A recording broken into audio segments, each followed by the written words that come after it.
Okay, isang mapagpalang araw uli sa ating lahat, mga kapatid.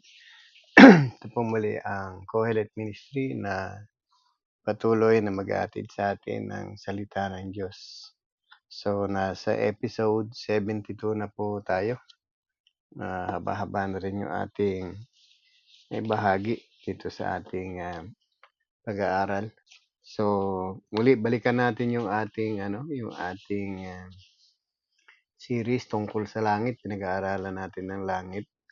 So, last meeting, pinag-usapan natin ang langit ay isang banal na lungsod kaya walang makapapasok doon na anumang bagay na marumi sa paningin ng Diyos.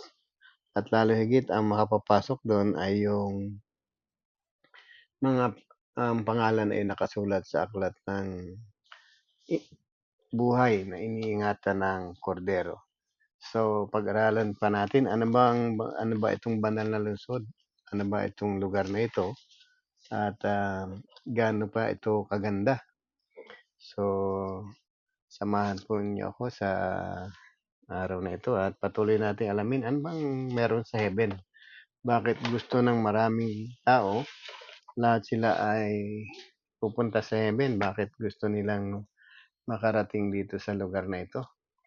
At kahit hindi nila alam kung ano ba itsura nito, ano ba yung meron doon, para bang ang gusto talaga ng mga tao ay sa heaven. So, alam natin, ang nagbigay ng ating isip, ng ating kaluluwa ay ang Diyos. Alam natin kahit hindi tayo aralan, meron tayong inaasahang magandang lugar. Ito yung heaven o yung langit na tinatawag. So, pag-usapan natin, ano ba yung langit? Gaano ba ito kaganda? At bakit gustong pumunta ng mga tao dito? At ano bang meron dito sa langit? So, pag-usapan natin itong lungsod na ito na walang makahihigit o walang katulad. Kaya nga pag sinabing walang nakahigit, sabihin, nag-iisa siya sa kanyang katangian at walang ibang makakapantay sa kanyang kalalagayan. So, tingnan natin ngayon ang banal na lungsod na tinatawag. So, dito sa Revelation 21 ay nakasulat dito ang isang bagong langit at bagong lupa o yung bagong Jerusalem tinatawag. At makikita natin dito yung sino yung nakaluklok dito. At ang Diyos ang isang nakikita natin. Ang nakaluklok dito, ibig sabihin, ang langit ay ang Diyos ang siyang nagbibigay ng liwanag sa lungsod na ito. So, sa verse 11, sabi rito, nung dinala si Apostol Juan ng Espiritu ng Diyos, inihatid siya sa ibabaw ng lungsod ng bundok para ipakita sa kanya yung banal na lungsod. So, sabi sa verse 11, nagliliwanag ito dahil sa kaningningan ng Diyos, kumikislap gaya ng hiyas na haspeng sinlinaw ng kristal. Ang pader na ito ay makapal, mataas, may 12 pinto, bawat isa ay may bantay na anghel. Nakasulat sa pinto ang pangalan ng 12 lipi ng Israel. 3 ang pinto sa bawat panig, 3 sa silangan, 3 sa timog, 3 sa hilaga, at 3 sa kanluran. Ang pader ng lungsod ay may 12 saligang bato. Nakasulat dito ang mga pangalan ng 12 apostol ng Kordero. Verse 15, ang anghel nagsalita sa akin na may hawak ng gintong panukat ay upang sukatin ang lungsod. Ang mga pinto at pader nito, ang pinto at pader nito, parisukat ang lungsod. Kung ano ang haba, yun din ang luwang. Sinukat ng anghel ang lungsod na may 2,400 kilometro ang haba at ang luwang. Gayon din ang taas. Sinukat din niya ang pader, nasa 216 na talampakan ang taas ayon sa panukat ng anghel. Batong haspe ang pader at ang lungsod ay lantay sa ginto. makinang na parang kristal. Nahihiyasan ng lahat ng uri ng mga mahaling bato ang sal ang saligan ng pader. Haspe ang una, sapiro ang ikalawa, kalsedonia ang ikatatlo, esmeralda ang ikaapat, onise ang ikalima, cornalina ikaanim, crisolito ikapito, berilo ikawalo, topasyo ikasyam, krisopaso ang ikasampu, hasinto ang ikalabing-isa, amatista ang ikalabing-dalawa, perlas ang 12 pinto, bawat isa ay yari sa iisang perlas. Lantay na ginto ang lansangan ng lungsod at kumikinang na parang kristal. So nakita natin na napakaganda ng lungsod. At ang siguro nga ito ipinipare ng Panginoon sa ating mga tao dahil alam mo maraming tao ang mahilig sa mga mamahaling bato o sa mga hiyas. Siguro talagang inihahanda ng Diyos sa mga tao itong lugar na magugustuhan natin. Pero tingnan natin ang kalalagayan. Ano ba yung katangian ng langit? So dito, ang nagpapaliwanag sa buong lungsod ay walang iba kundi ang Diyos. So dahil ang Diyos ay naroon, so nagliliwanag ang buong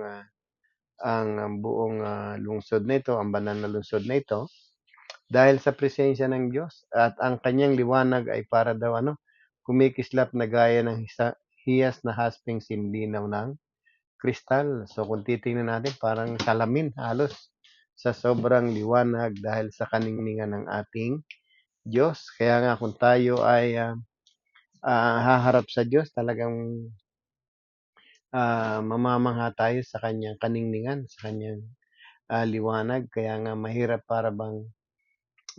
titigan mahirap titigan ang sobrang liwanag. Kaya nga bago tayo humarap sa kanya, papalitan tayo ng panibagong katawan. Meron tayong bagong katawan na panlangit. Yung kaya nating makasalamuha ang kaningningan ng ating Diyos. At ang sabi rito, sinlinaw siya ng kristal. Parang salamin o parang diamonds na nakita natin kumikinang.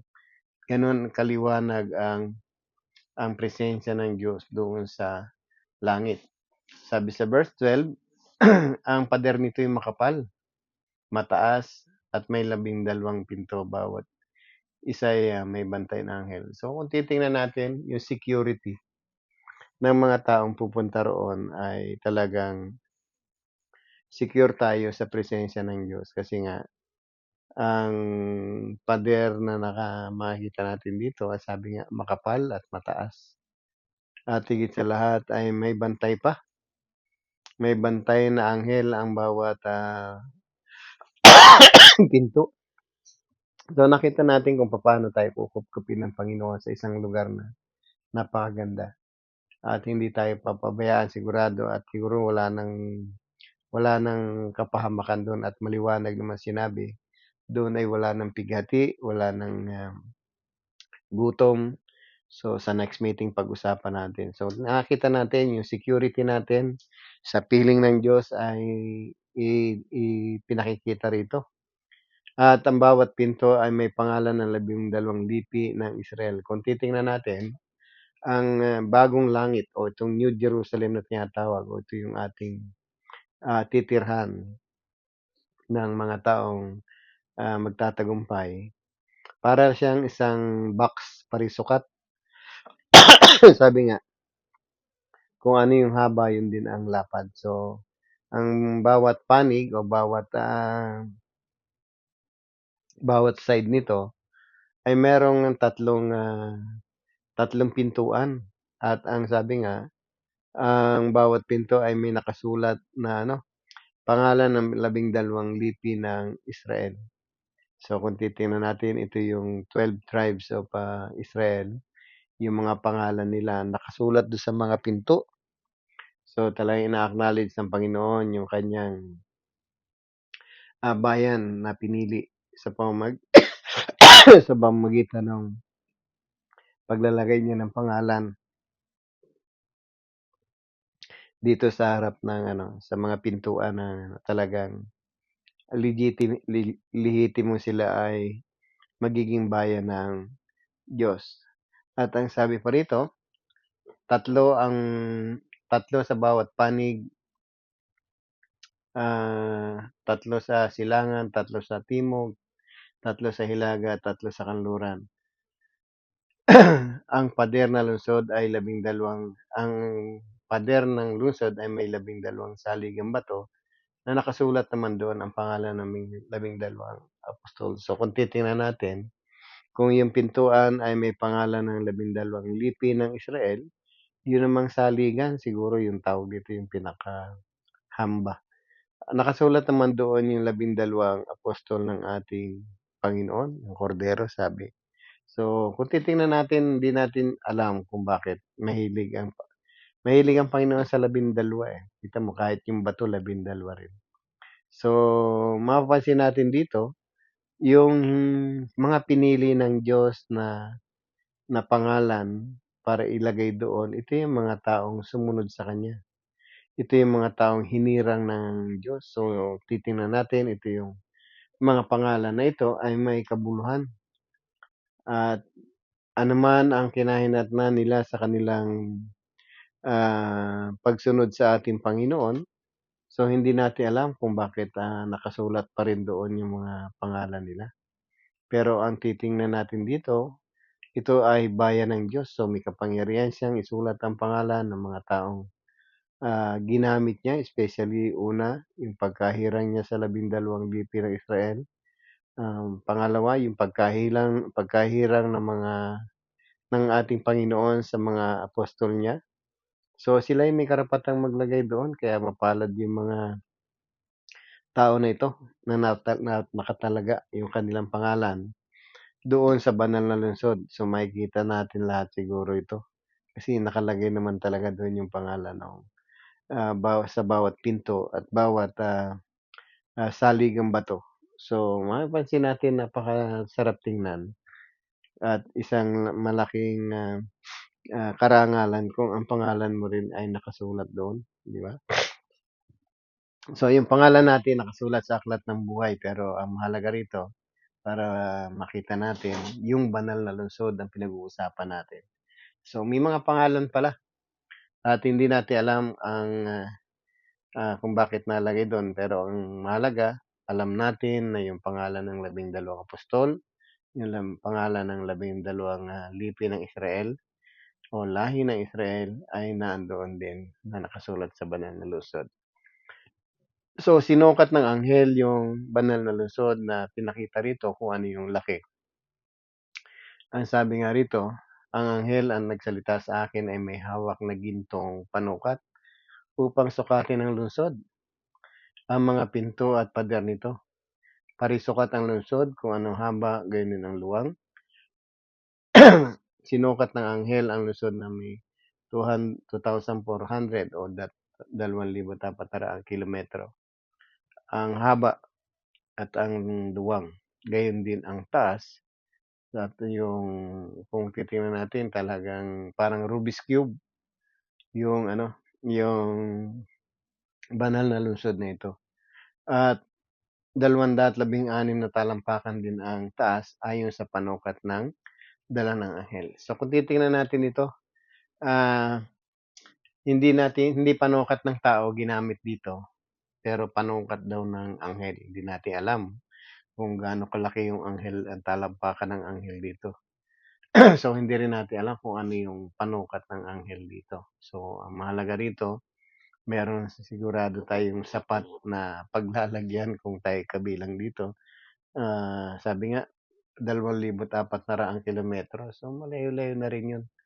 At marami na ring laman yung heaven. Sabi nga yung makakapasok sa banal na lungsod nito, ang sabi ay napakarami at di kayang bilangin ni naman. At sapat na sigurado ito para sa mga taong maliligtas. Sa verse 18, sabi rito, batong haspe ang pader at ang lungsod ay hiyas at ang lungsod ay lantay na ginto, makinang na parang kristal. So nakita natin yung pader pa lang, ang sabi nga na batong haspe. Ito yata yung tinatawag na jasper. At ang lungsod ay yung buong city, yung 2,400 kilometers ay lantay sa ginto. Ibig sabihin, yari lahat sa ginto.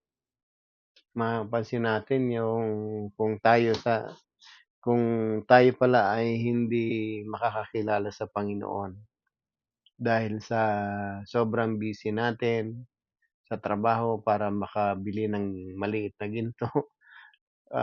Kapag pala hindi natin nakilala ang Panginoon, mami-miss natin yung malaking gintong inihanda sa atin na siya nating lalakaran.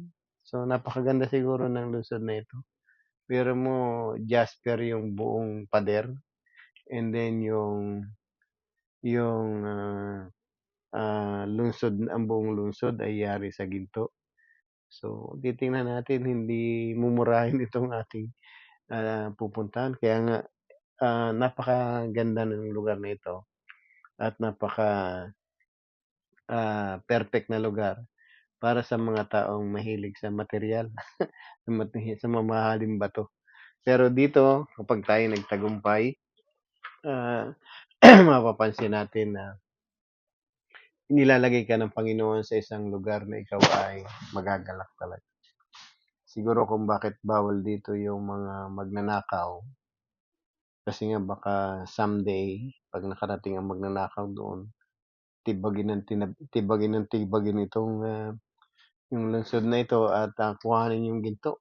Malulubak tayo doon. So, maganda yung lugar, yari sa ginto. Ibig sabihin, doon tayo lalakad, doon tayo maninirahan. At ang sabi nga rito sa ah, sa verse 19, nahihiyasan ng lahat ng uri ng mahalagang bato ang saligan ng pader. Haspe ang una, o sapiro ang ikalawa, krisa Calcedonia ikatlo, Esmeralda ang ikaapat, Onysia ang ikalima, Cornalina ang ikaanim, Crisolito ikapito, Berylo ikawalo, Topacio ang ikasyam, Crisopaso ang ikasampu, Jacinto ang ikalabing-isa, Amatista ang ikalabing-dalawa. So, hindi ko kabisadong lahat ng mga bato na ito, pero ang maganda rito kung hindi man natin kabisado itong bato na ito. Nakita natin yung bagong langit na ito yung banal na lungsod na ito, yari sa mga mamamahaling bato. Hindi ordinaryong bato lang ang ginamit para at gamitin natin o gamitin ng mga tao magtatagumpay. Itong lungsod na ito, talagang pinaganda ito ng Diyos. Kaya pala sabi ng Panginoon, sabi sa mga alagad, ako'y pupunta sa aking Ama at paghahanda ko kayo ng matitirhan. So ito pala yung inihahanda ng ating Panginoon sa mga taong nananampalataya sa Kanya. So nakita natin napakaraming mamahaling ginto, mamahaling bato. Yari sa mamahaling bato yung buong lungsod dito ginawa ng Panginoon. At ang sabi sa verse 21, perlas ang 12 pinto at bawat isa ay yari sa isang perlas. So ito naman yung sabi nga, kung merong pinto yan, ay sabi nga 216 na talampakan ang taas. O palagay mo na lang 200 ang taas na lang, 200 na talampakan na lang yung taas. Alsin natin yung 16, yung pinto. Imagine natin kung gaano kalaking kabibe yung pinagkuhanan ng perlas na yun. Ang sabi nga, bawat isang pinto ay yari sa isang perlas. So, pinto pa lang, mamamangha ka na doon sa ginamit na materialis ng Panginoon. Imagine natin ang perlas. kung gaano kaliit 'pag kumuha tayo sa kabibi. Para bang isang malaking kabibi, para lang kasing laki ng holen yung yung makukuha mong perlas sa isang kabibi. Pero kung titingnan natin dito, sabi ng Panginoon, ang bawat pinto ay yari sa isang perlas. Gaano kalaking perlas kaya yung tinabas ng Panginoon para gawin lang pintuan natin, para sa security natin, para magalak tayo, para tayo ay masiyahan doon sa inihanda ng ating Panginoong matitirhan. So, hindi natin alam, ang Diyos ay may kapangyarihang gumawa ng maraming bagay at kaya niyang ipagkaloob ang maraming bagay. Kaya nga itong gayak ng bagong lungsod na ito ay para sa mga taong nananalig sa Kanya at magtatagumpay. Ito ay para sa mga taong ang pangalan ay nakasulat sa aklat ng buhay. Ito ay para sa mga taong ding naglinis ng kanilang kasuotan. Kaya nga doon sa chapter 22 ng Revelation pa rin, verse 14, ang sabi, mapalad ang naglilinis ng kanilang kasuotan sapagkat bibigyan sila ng karapatang pumasok sa lungsod at kumain ng punong kahoy na nagbibigay ng buhay. So, para makapasok sa lungsod na ito, dapat malinis yung ating kasuotan. So, ibig sabihin, nilinis ng dugo ng Panginoon. Ito yung ating kasuotan. Alam naman natin na lahat ng nakapasok sa banal na lungsod, ito yung mga nakaputi lamang. Ibig sabihin, yung mga taong papasok sa banal na lungsod, isa lamang yung kulay ng kasuotan. Mga nakaputi. Ibig sabihin, mga nalinis ang kanilang kasuotan. So, sa pamamagitan ng dugo ng ating Panginoon. Kaya nga, kung tayo ay magpapalinis sa ating Panginoon, ang magiging kasuotan natin ay kulay puting kasuotan. At ito yung ipinakita ng Panginoon kay Juan nung dinala siya sa langit.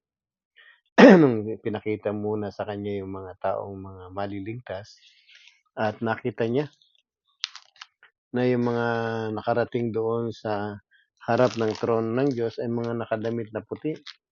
Sabi sa Revelation chapter 7 verse 9 hanggang sa sumusunod, sabi rito, pagkatapos nito ay nakita ko ang napakaraming tao na di kayang bilangin ni numan. Sila'y mula sa bawat bansa, lahi at wika, nakatayo sa harap ng trono ng kordero. Sila'y nakatayo sa harap ng trono at ng kordero, nakadamit na puti at may hawak na palaspas. Sabay-sabay nilang sinasabi, ang kaligtasan ay nagmula sa kordero at ating Diyos na nakaluklok sa trono. So kung titingnan natin yung mga taong nasa harap ng trono ng Diyos o yung nasa harap ng kordero, ito yung mga taong nakadamit na puti. Kaya nga pag hindi tayo nalinis ng dugo ng ating Panginoon at hindi napuputi ng dugo ng Panginoon, para bang yung kasuotan natin ay madumi. Kaya nga nung tinanong ni Apostle Juan kung sino yung mga nakadamit na puti, tinanong nila yung isa sa apat na matatanda. Sabi nga rito, verse 13, tinanong ako ng isang matanda, sino ang mga taong nakadamit na puti at saan sila nanggaling? Sabi ni Juan, hindi ko po alam. Tugon ko, kayo ang nakakaalam. At sinabi niya sa akin, sila ang mga nagtagumpay sa kabila ng mahigpit na pag-uusig. Nilinis nila at pinaputi ng dugo ng kordero ang kanilang damit. Iyan ang dahilan kung bakit sila nasa harap ng trono ng Diyos at naglilingkod sa Kanya araw-gabi sa templo niya. So nakita natin, mahalaga yung paglilinis ng kasuotan. At maliwanag na sinabi kung paano tayo malilinis. Ang sabi at kung ano yung panlilinis sa atin sa pamamagitan ng dugo ng kordero. Kaya nga mapalad ang naglilinis ng kanilang kasuotan, sabi rito, sapagkat bibigyan sila ng karapatang pumasok sa lungsod. So yung lungsod na pinag-uusapan natin na yari sa ginto, yari sa mga mamahaling bato, lungsod na sobrang liwanag, nagniningning dahil sa presensya ng Diyos. So, lungsod na ang pinto ay yari lamang sa isang perlas. So, kung titingnan natin, mga kapatid, totoo yung lugar na ito na inihahanda ng Diyos para sa atin. Kaya nga minsan ang tanong natin, handa ba tayong pumasok sa lungsod na ito? Kasi maraming tao ang gustong pumasok dito. Pag namatay na, sabi pupunta na rin sa langit. So, ang tanong nga lang natin lagi sa mga taong nagsasabi na sila ay sa langit o para sila sa langit, yung paano ba, ano yung dapat nating gawin para makarating tayo doon? So, nakita natin ang isang dahilan na dapat nating gawin, magpalinis tayo sa dugo ng kordero para tayo ay makapasok sa lungsod. Kaya mahalaga itong pinag-aaralan natin. Gustong-gusto ng mga tao dito sa heaven. Lahat ng tao na tinanong ko sa pag-aaral, gusto nila sa heaven. Pero pag tinanong mo naman sila, ano bang meron sa heaven, ba't gusto mo doon? Wala naman tayong idea. Kaya mahalaga itong banal na kasulatan na pinagkaloob sa atin ng Diyos para pagbasihan natin ng mga kaalaman tungkol sa langit. Kaya nga ang sabi rito sa ating pinag-aralan, ito isang banal na lungsod, parang parisukat, para siyang Rubik's Cube na sa bawat panig ay may 3 pinto at sa bawat pinto ay may nakasulat na pangalan ng lipi ng Israel at sa bawat panulukan o sa saligang bato, ang sabi ganito, nakasulat naman yung pangalan ng mga apostol ng ating Panginoon. So, sabi rito, at yari sa isang perlas. At ang sabi, lantay sa ginto ang lansangan ng lungsod, kumikinang na parang kristal. So, kung mapapansin natin na yung karsada, yari siya sa ginto. Hindi ito yari sa espalto o yari sa samento, yari sa ginto. So, ang lalakaran talaga ng mga tao magtatagumpay ay yung mga tao ay ginto. Talo natin yung mga artista na dumalakad sa red carpet. So, mas maganda itong lumakad ka sa ginto o lantay na ginto na inihanda ng Diyos para sa atin. At sabi sa verse 22,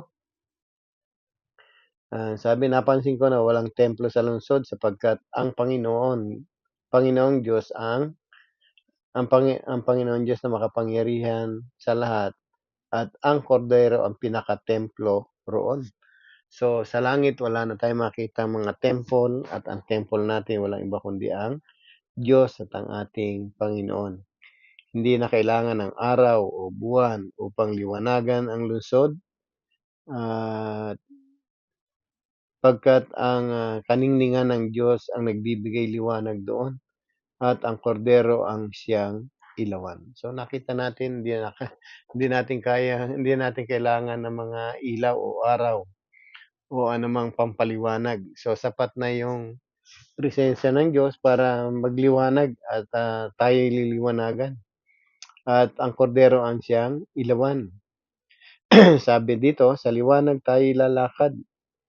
Lalakad ang lahat ng tao at dadalhin doon ng mga hari sa lupa ang kanilang kayamanan. Mananatiling bukas ang buong maghapon ang mga pinto ng lungsod sapagkat hindi nasasapit doon ang gabi. So parang laging araw na lang, wala nang gabi. At ang maganda rito ang sinabi ng Panginoon, sabi sa verse 27, hindi makapapasok doon ang anumang bagay na marumi sa paningin ng Diyos. Sino mang gumagawa ng kahihiyan at mga sinungaling, kundi iyon lamang ng mga pangalan na nakasulat sa aklat ng buhay na iniingatan ng kordero ang makakapasok sa lungsod. So, maliwanag, pag ikaw ay nilinis ng dugo ng Panginoon, nakatalaka sa aklat ng Panginoon na iniingatan ng kordero. Ito yung aklat ng buhay. Kaya nga, may proseso ang pagpasok sa kaharian ng Panginoon. kung ang Diyos ay gumawa ng napakagandang lugar para sa atin, siguradong iniingatan niya yung makakapasok dito yung karapat-dapat lang talaga. At ang karapat-dapat dito ay yung mga taong nilinis ng dugo ng ating Panginoon.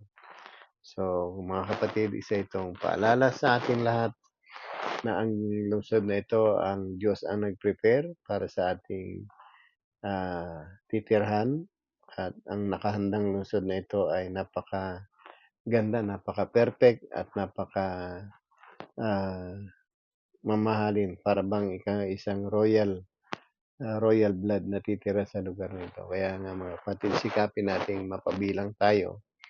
Doon ang pangalan natin nakatala sa aklat ng Panginoon, iningatan ng Panginoon. So, kung meron pa tayong hindi nagagawa, especially yung paglilinis ng ating kasuotan, gawin natin. So, marami na tayong video tungkol dyan.